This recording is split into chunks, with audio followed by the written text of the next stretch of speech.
말씀하여 주옵소서. 예수님의 이름으로 기도하옵나이다. 아멘. 하나님의 말씀 신약성경 예배소서 4장 13절로 16절 신약 313페이지가 되겠습니다. 우리가 다 하나님의 아들을 믿는 것과 아는 일에 하나가 되어 온전한 사랑을 이루어 그리스도의 장성한 분량이 충만할 때까지 이르리니 이는 우리가 이제부터 어린아이가 되지 아니하며 사람의 괴술과 간사한 유혹에 빠져 모든 교훈의 풍류에 밀려 요동치 않게 하려 함이라. 오직 사랑 안에서 참된 것을 하여 범사에 그에까지 자랄지라. 그는 머리니 곧 그리스도라. 그에게서 온 몸이 다 각 마디를 통하여 도움을 입음으로 연락하고 상합하여 각 지체의 분량대로 역사하여 그 몸을 자라게 하며 사랑 안에서 스스로 세우느니라. 아멘.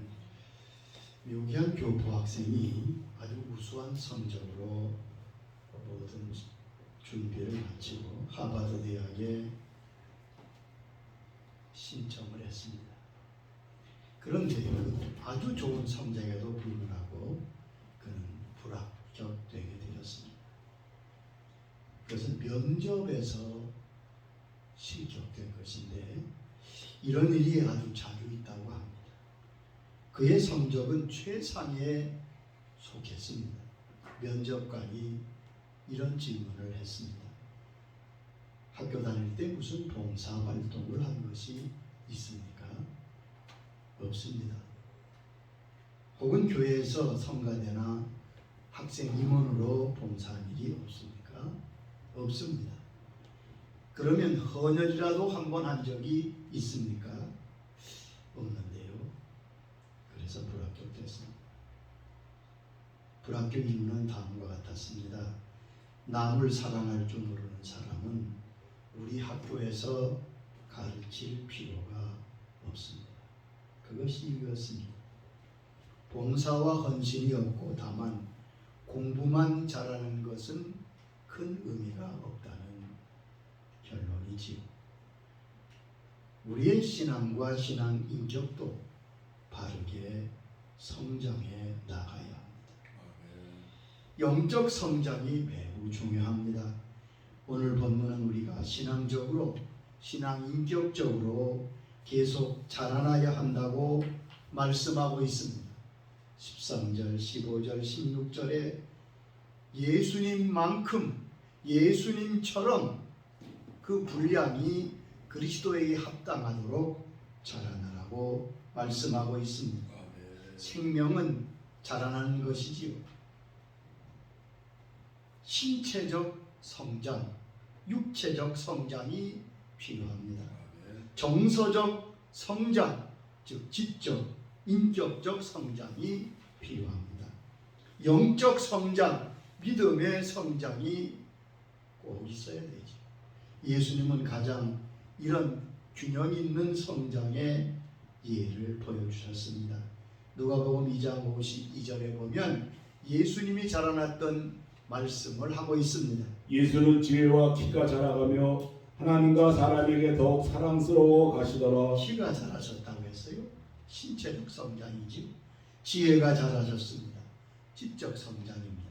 하나님께 사랑스러워 가셨다는 말은 영적 성장이며 사람들에게 사랑스러워 가셨다는 말씀은 윤리적이며 인격적인 성장을 말합니다. 자, 우리는 모두 구원받은 사람들입니다. 이 구원받았다고 하는 의미를 정확하고 분명하게 이해하는 것이 아주 중요한데 간혹 이 구원을 잘못 이해하는 분들이 꽤 있는 것 같습니다. 우리가 받은 구원은 두 차원이 있습니다.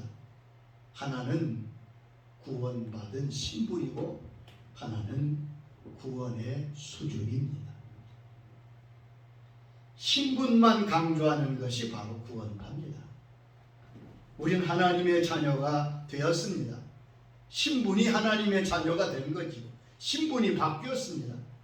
그러나 이제 하나님의 자녀의 수준으로, 즉 예수님의 수준으로 자라나야 한다고 성경은 말씀합니다. 예수를 믿고 하나님의 자녀가 되었으면 이제 천국 가게 되었으니 다 됐다. 그런 생각을 하시는 분들이 있고 또 그렇게 말하는 사람도 있습니다. 이것은 아주 어린 수준의 생각입니다. 성경은 그래서 우리 구원을 세 단계로 말씀하고 있습니다. 여러분, 구원은 단순하게 한 번 끝나는 것이 아닙니다. 이미 우리는 구원을 받았습니다. 그리고 그 구원이 이루어져 나가고 있고 최종 마지막에 그 구원이 완성될 것입니다. 이렇게 이해하시면 됩니다. 이미와 아직의 중간에 우리가 지금 서 있습니다. 이것을 잘 이해할 때 신분과 수준은 같은 것이 아닙니다. 동시적도 아닙니다. 신분에 맞는 그러한 수준에 나아가는 성장과 노력이 필요한 것입니다. 이미 우리는 구원받았지요.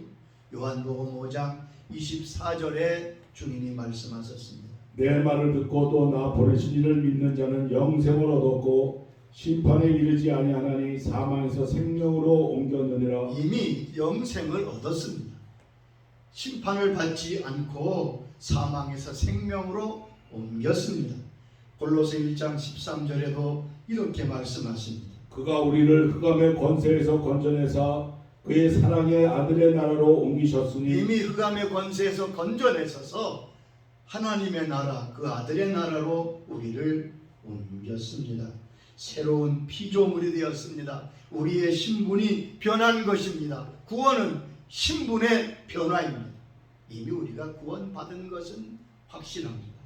그리고 또한 우리는 하나님의 자녀로 계속 성장해 나가는 것, 그것이 구원이에요. 빌립보 2장 12절에 말씀했습니다. 항상 복종하여 두렵고 떨림으로 너희 구원을 이루라. 항상 복종하여 떨림으로 너희 구원을 이루라. 이미 구원 받았대문에. 근데 바울은 두렵고 떨림으로 너희 구원을 이루라고 말씀하고 있습니다. 히브리 12장 1절에는 이렇게 말씀합니다. 모든 무거운 것과 얽매이기 쉬운 죄를 벗어버리고 인내로서 우리 앞에 당한 경주를 하며. 자, 이미 우리가 무거운 죄를 벗어버렸습니다. 이제 구원받은 거지요. 그런데 우리 앞에 당한 경주를 한다고 말씀하는 겁니다. 어린 자가 아닙니다. 이미 마친 자가 아닌 지금 현재 경주하는 자라고 말씀하십니다.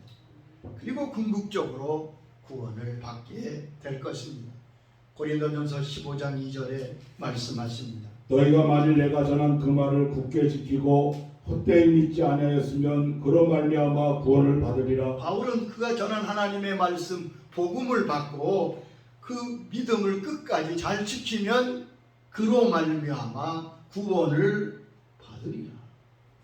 구원을 받았고 이루어 나가고 있고 또한 구원을 받을 것입니다. 성경이 그렇게 말씀하고 있습니다. 우리 주님도 마태복음 24장 13절에 말씀하십니다. 그러나 끝까지 견디는 자는 구원을 얻으리라. 끝까지 견디는 자는 구원을 얻으리라. 여러분, 이게 성경 한 절만을 가지고 어떤 중요한 문제를 단언하면 안 됩니다. 구원은 이미 받았고 그리고 아직 진행 중이고 궁극적으로 나중에 구원에 이르게 될 것입니다. 그러면 믿음의 수준이 자라나는 것은 어떤 것을 말합니까? 오늘 본문은 우리의 믿음의 신분을 말씀하는 게 아닙니다. 우리의 구원의 수준이 어느 단계에 올라가야 할 것인가를 말씀하셨습니다. 13절에 이렇게 말씀했어요. 우리가 하나님의 아들을 믿는 것과 아는 일이 하나가 될 때 온전한 사람이 되고 성장한 믿음을 갖게 된다는 말씀입니다. 성장하는 믿음의 수준이 있는, 구원의 수준이 있는 상태에 이르는 것은 우리의 믿음과 아는 것이 하나가 되는 것이라고 말씀하고 계십니다. 믿음과 하나가 되는 것이다. 오병이어 이후에 주님께서 나는 생명의 떡이라 진리를 말씀하실 때 많은 사람이 이해하지 못하고 떠나갑니다. 이때 주님이 12제자에게 물으셨지요. 너희도 가려느냐? 이때 막 요한복음 6장 68절에 베드로의 유명한 대답이 나옵니다. 주여 영생의 말씀이 주께 있사오니 우리가 누구에게로 가오리까? 우리가 주는 하나님의 거룩하신 자이신 줄 믿고 알았사옵나이다. 여기 보면 우리가 진리의 말씀 되신 주님을 두고 어디에 가겠습니까? 우리가 이 귀한 말씀 진리를 믿고 알았습니다. 믿는 것과 아는 것이 함께 가야 합니다. 어떤 분은 좀 믿는 것 같은데 아는 것이 없습니다. 알기는 아는 것 같은데 믿음이 없습니다. 여러분, 이것은 문제가 있는 것입니다. 이 가운데 믿는 것은 좀 알겠는데 아는 것이 무슨 뜻인지를 좀 이해해야 될 것 같습니다. 믿는 것과 아는 것이 하나가 될 때, 합쳐질 때 그 믿음은 성숙한 믿음이 된다는 말씀이죠.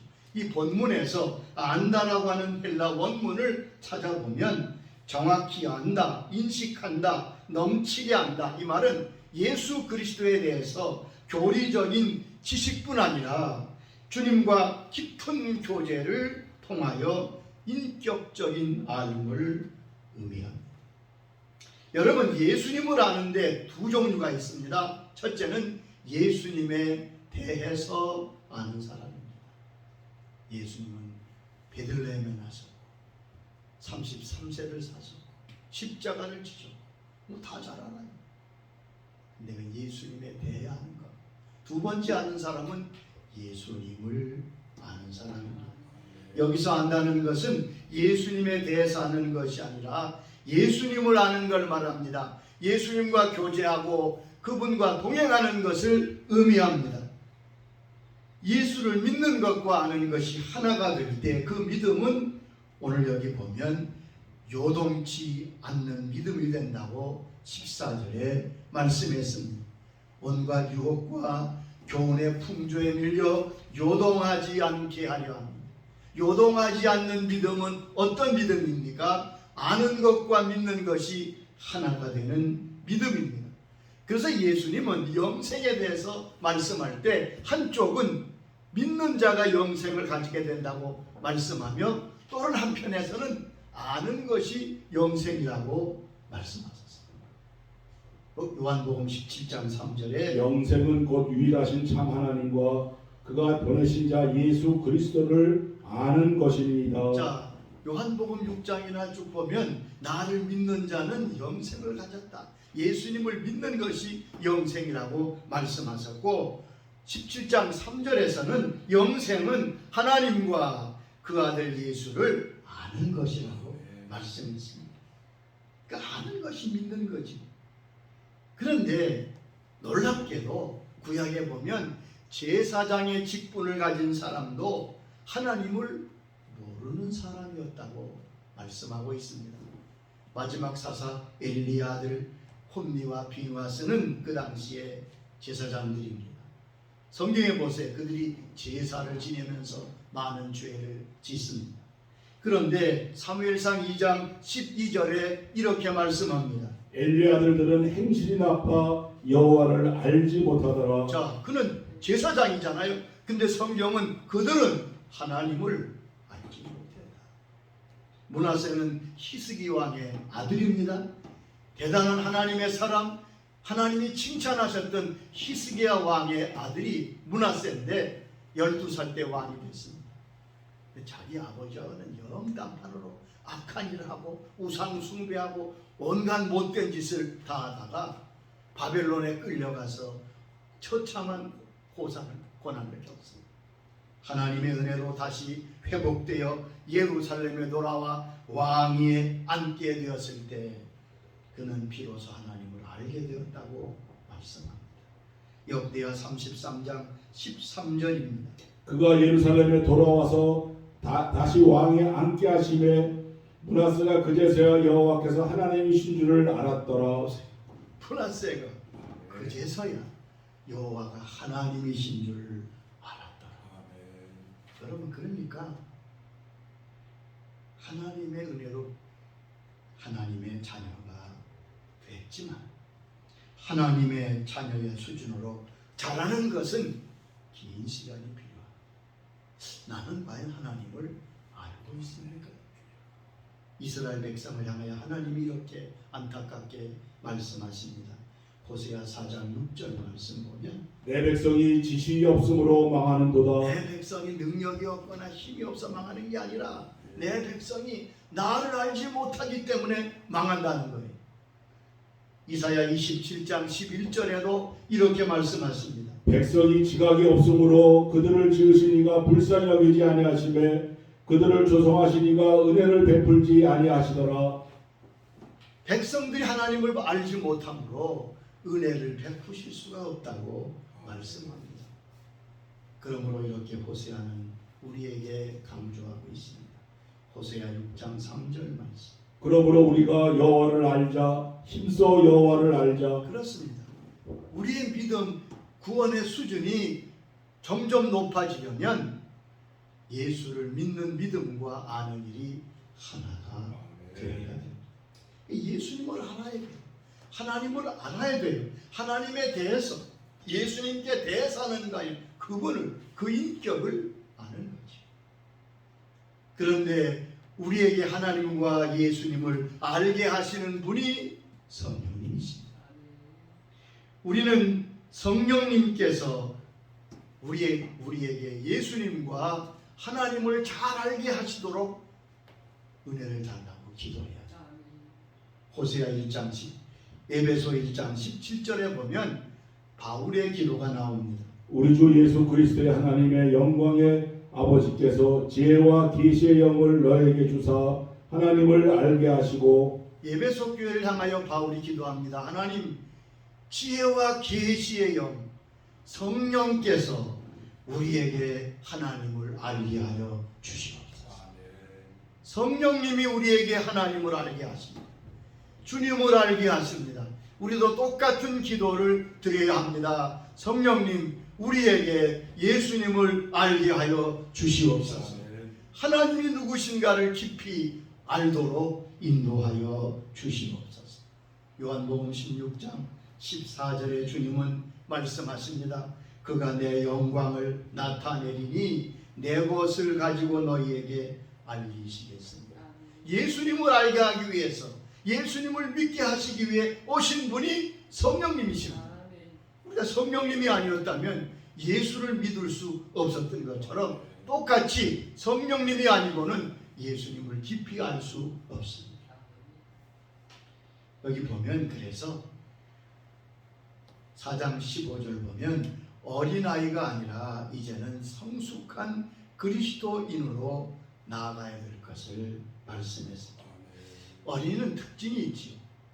그런데 성경에 보면 고린도전서 13장 11절에 보면 세 가지 특징이 있다고 말씀하고 있습니다. 내가 어렸을 때에는 말하는 것이 어린아이와 같고, 깨닫는 것이 어린아이와 같고, 생각하는 것이 어린아이와 같다가 장성한 사람이 되어서는 어린아이 일을 버렸다고 말씀합니다. 여러분, 어린아이는 이 세 가지가 다릅니다. 말과 깨닫는 것과 생각이 어리기 때문에 어린인 거예요. 장성한 사람은, 성숙한 사람은 그 말과 생각과 깨닫는 것이 어른스러워. 그것이 바로 장성함이에요. 이것이 믿는 것과 아는 것이 하나가 되는 것입니다. 자, 그러면 이제 나는 지금 구원의 수준이 어느 정도인가? 나는 과연 믿음으로 계속 자라나고 있는가? 그것을 내 자신이 측정해 볼 수 있어야 하잖아요. 우긴다고 되는 게 아닙니다. 나는 키가 크다고 아무리 우겨도요, 딱 재보면 금방 알 수 있어. 근데 우리의 신앙이 성장하고 있는지, 내가 성숙한 신앙으로 자라나고 있는지를 다른 사람은 잘 모릅니다. 제가 목회하면서 많은 부분이 이런 부분이 있어요. 굉장히 신앙이 좋다고 여겼던 분인데 어떤 일에 딱 부딪히니까 저분은 신앙이 참 좋은 사람, 아직 어리구나 하는 것을 느낄 때도 많이 있었고, 반대로 뭐 그렇게 큰 믿음이 있다고 생각지 않았는데 어떤 사건에 와보니까 얼마나 그 믿음이 견고한지 깜짝 놀랄 때도 있었습니다. 다른 사람은 몰라도요, 자기 자신은 알아야 알 수 있습니다. 자, 그러면 그 내 말과 생각과 또한 깨닫는 것을 보면 우리가 알 수 있겠죠. 오늘 세 가지를 말씀드립니다. 적어도 이런 상황에, 이런 과정에 있는 사람은 지금 신앙이 많이 영적으로 자라나고 있다는 것을 스스로 인정해도 좋습니다. 첫째는 나를 향한 하나님의 뜻을 알고자 하고 순종하고자 하는 마음이 그 마음에 점점 깊어지면 그는 성장하는 믿음의 사람입니다. 어릴 때 미숙될 때는 내 뜻만 고집합니다. 내가 중심입니다. 그러나 믿음이 자랄수록 그의 마음속에 하나님의 뜻에 대한 생각이 자리 잡습니다. 하나님의 뜻을 귀하게 여깁니다. 하나님의 뜻을 쫓고자 합니다. 하나님의 뜻에 순종하는 마음이 그 마음에 가득 차게 됩니다. 점점 내 뜻을 내려놓고 하나님의 뜻을 따르게 됩니다. 이것이 하나님을 아는 지식에서 자라나는 증거입니다. 어릴 때 우리가 부모님께 가지는 생각도 그렇잖아요. 부모님의 사랑도 잘 깨닫지 못하고 때로는 어머니가 나를 사랑하지 않는다라는 생각도 할 때가 있습니다. 저희 어릴 때는 어른들이 자꾸 이런 말을 했어요. 너는 저 다리 밑에서 주워왔어. 그런 말들을 요즘은 못 듣는데 우리 어릴 때는 많이 들었어요. 그래서 제가 알기로는 그때 그 말을 고집 믿고 가출한 아이들도 있었다고. 자기 엄마 찾아가고. 그런데 여러분, 점점점 그 믿음과 지식이 자라가면 하나님의 뜻대로 살려고 하는 마음이 강해집니다. 고린도후서 5장 9절에 바울의 고백을 들어보세요. 그런즉 우리는 몸으로 있든지 떠나든지 주를 기쁘시게 하는 자가 되기를 힘쓰노라. 어떠하든지 주를 기쁘시게 하는 자 되기를 힘씁니다. 빌립보 1장 20절에도 나의 간절한 기도와 소망을 따라 아무리든지 부끄럽지 아니하고 지금도 전과 같이 온전히 담대하여 살든지 죽든지 내 몸에서 그리스도가 존귀하게 되려 한다고 그는 말합니다. 굉장한 믿음 인절 알았는데 작은 명예도 작은 이익에도 절대 양보하지 않고 주의 뜻 별로 생각하지 않는 그러한 마음이라면 그는 아직도 어린 신앙입니다. 여러분, 점점 주의 뜻을 따라 주의 영광을 따라 살아갈 수 있기를 바랍니다. 그것이 살아나는 거예요. 두 번째, 성숙한 믿음이 되어가는 증거는 어떤 일에나 속당하거나 쉽게 좌절하지 않는 것입니다.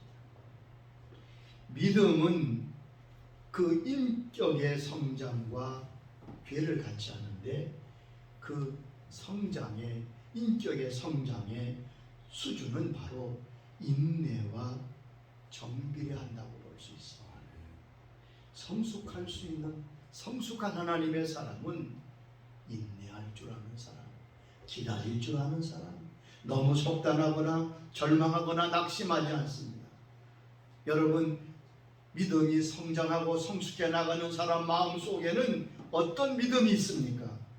하나님은 모든 것이 합력하여 선을 이루게 하시는 아버지신 것을 믿는 믿음에 굳게 서 있습니다. 지금은 상황이 어렵고 망할 것 같아도 우리 하나님은 악을 선으로 바꾸시는 하나님이신 것을 믿는 믿음이 그 속에 자리 잡고 있습니다. 요셉은 말할 수 없는, 이해할 수 없는 수많은 역경을 겪으면서 창세기 50장 20절에 그의 믿음을 고백하자. 형들은 나를 죽이려 했지만 하나님은 그것을 선으로 바꾸셔서 많은 생명을 구원하지 않았습니까? 그러니까 요셉은 그 마음속에 하나님의 선하심과 하나님의 능력을 확실히 믿는 믿음에 굳게 서 있었기에 인내할 수 있도록 여러분 너무 속단하지 마세요. 적어도 하나님의 선하심과 역사를 믿고 기다리며 주의 뜻을 찾으시기 바랍니다. 성경은 인내하는 자를 복되다고 칭하십니다. 야고보 5장 11절에 말씀하십니다. 보라, 인내하는 자를 복되다 하나니 너희가 욥의 인내를 들었고 주께서 주신 결말을 보았거니와 주는 가장 자비하시고 긍휼히 여기는 자신이라. 성경의 인내의 대표 인물로 욥을 말씀하면서 너희가 욥의 인내를 보지 않았느냐?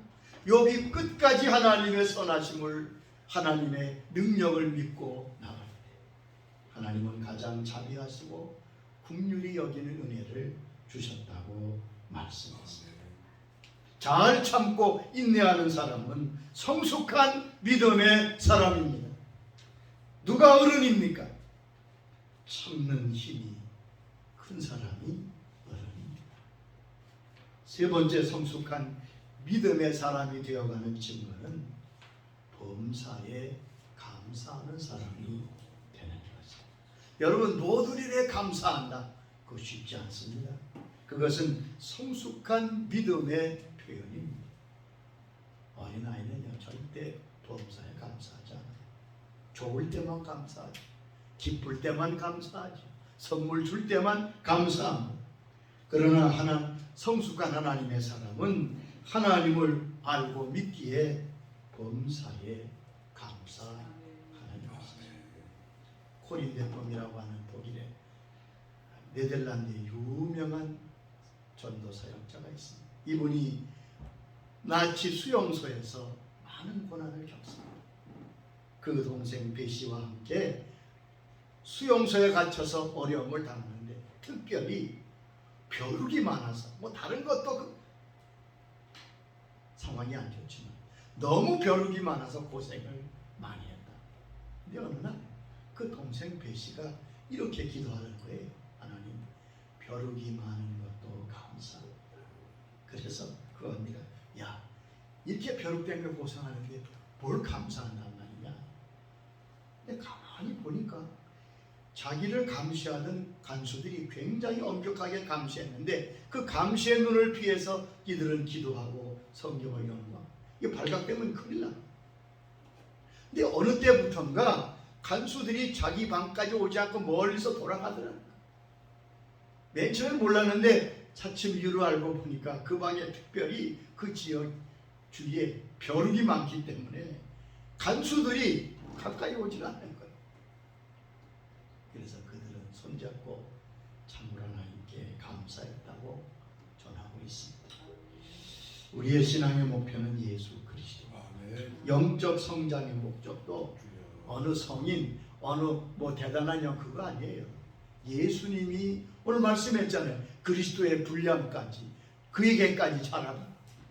우리는 아직 멀었지. 그러나 신앙의 목표를 바로 가지고 머물지 말고 후퇴하지 말고 앞으로 전진해 나가실 수 있기를 바랍니다. 아멘. 주 안에서 자라가는 것, 그것은 아는 것과 믿는 것이 하나가 될 때라고 말씀했습니다. 믿는 데만 머무르지 마. 더 깊이 그리스도를 아는데 그리스도인의 구원의 수준에만, 구원의 신분에만 머물지 말고 그 신분에 걸맞는 수준에 이르도록 그리스도에까지 나아가도록 힘써 걸어갈 수 있기를 주의 이름으로 축원합니다. 아버지 감사합니다. 우리를 구원받게 하셔서 주의 자녀의 신분을 허락해 주셔서 감사합니다. 그러나 아직 우리가 하나님의 자녀의 신분에 맞는 그러한 수준에 이르지 못하고 어린아이에 속해 있지 않습니다. 우리가 점점 주님을 닮아가게 하시고 주님의 분량에까지 나아가도록 격려하시고 성령님 가르쳐 주시고 이끌어 주시고 인도하여 주시옵소서. 우리의 믿음과 하는 것이 하나가 되는 신앙으로 나아가고 요동치 아니하는 반석 위에 세운 주의 자녀들의 믿음이 되게 하여 주시옵소서. 예수님의 이름으로